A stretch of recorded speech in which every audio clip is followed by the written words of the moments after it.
Good morning friends. So এটা আমার mixed vegetable একটা পোলাও, ঠিক আছে। দেখে নাও কী করে বানালাম। প্রথমে গাজর কেটে নিলাম, তারপর যত সবজি আছে সবগুলো কেটে নিলাম, তারপর রসুন পেঁয়াজও কেটে নিলাম, তারপর একটু আদা দিলাম, তারপর একটু এই আদাটাকে থেতো করে নিলাম ভালো করে। তারপর তেলের মধ্যে রসুন পেঁয়াজ আদা এক এক করে সব মশলা, হলুদ জিরে লবণ মরিচ সব কিছু দিয়ে দিলাম। তারপর আমি লংও দিয়ে দিলাম।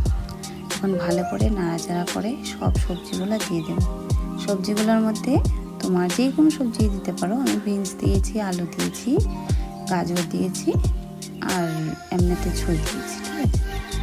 যে কোনো কিছু দিতে পারো। তারপর একটু চাল ধুয়ে রেখেছিলাম, ওটাকে দিলাম, একটু গরম মশলা দিলাম, তারপর বাদাম দিয়ে দিলাম, কাঁচা বাদামটা দিয়ে দিলাম। তোমরা যে কোনো বাদাম দিতে পারো। ভালো করে নাড়াচাড়া করে একটু জল দিয়ে মেজারিং করে একটু জল নিয়ে নেবে, যে কতটা ভাতের মধ্যে কতটা জল লাগবে ওই অনুসারেই তুমি দিতে পারো।